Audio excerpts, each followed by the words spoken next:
Devant le peuple, Élie demande aux prophètes de Baal d'invoquer leur Dieu pour qu'il envoie le feu sur un autel.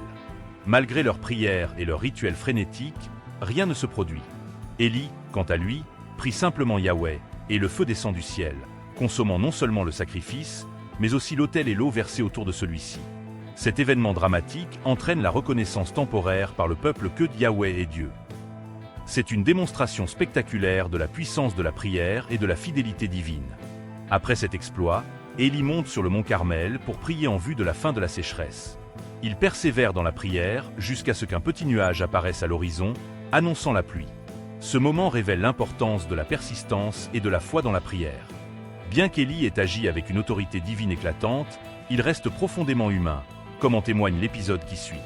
Après avoir défié Jézabel et les prophètes de Baal, Élie connaît une période de doute et de découragement. Fuyant la colère de Jézabel, il se réfugie dans le désert et demande à Dieu de le laisser mourir.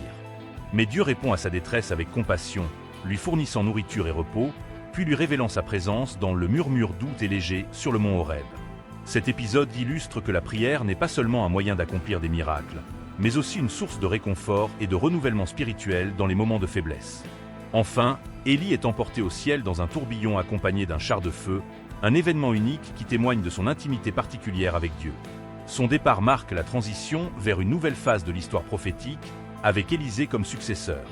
La figure d'Élie dépasse le cadre de l'Ancien Testament, car elle est évoquée dans le Nouveau Testament comme un précurseur spirituel, notamment dans la vie de Jean-Baptiste et lors de la transfiguration de Jésus. La vie d'Élie est un témoignage éloquent de la puissance de la prière. Ses prières ferventes et persistantes révèlent que la communication avec Dieu peut transformer des situations impossibles, amener des miracles et maintenir une connexion profonde avec le divin. Cependant, son histoire montre également que même les hommes les plus proches de Dieu ont leurs moments de faiblesse, ce qui les rend humains et accessibles à tous ceux qui cherchent à vivre une vie de foi.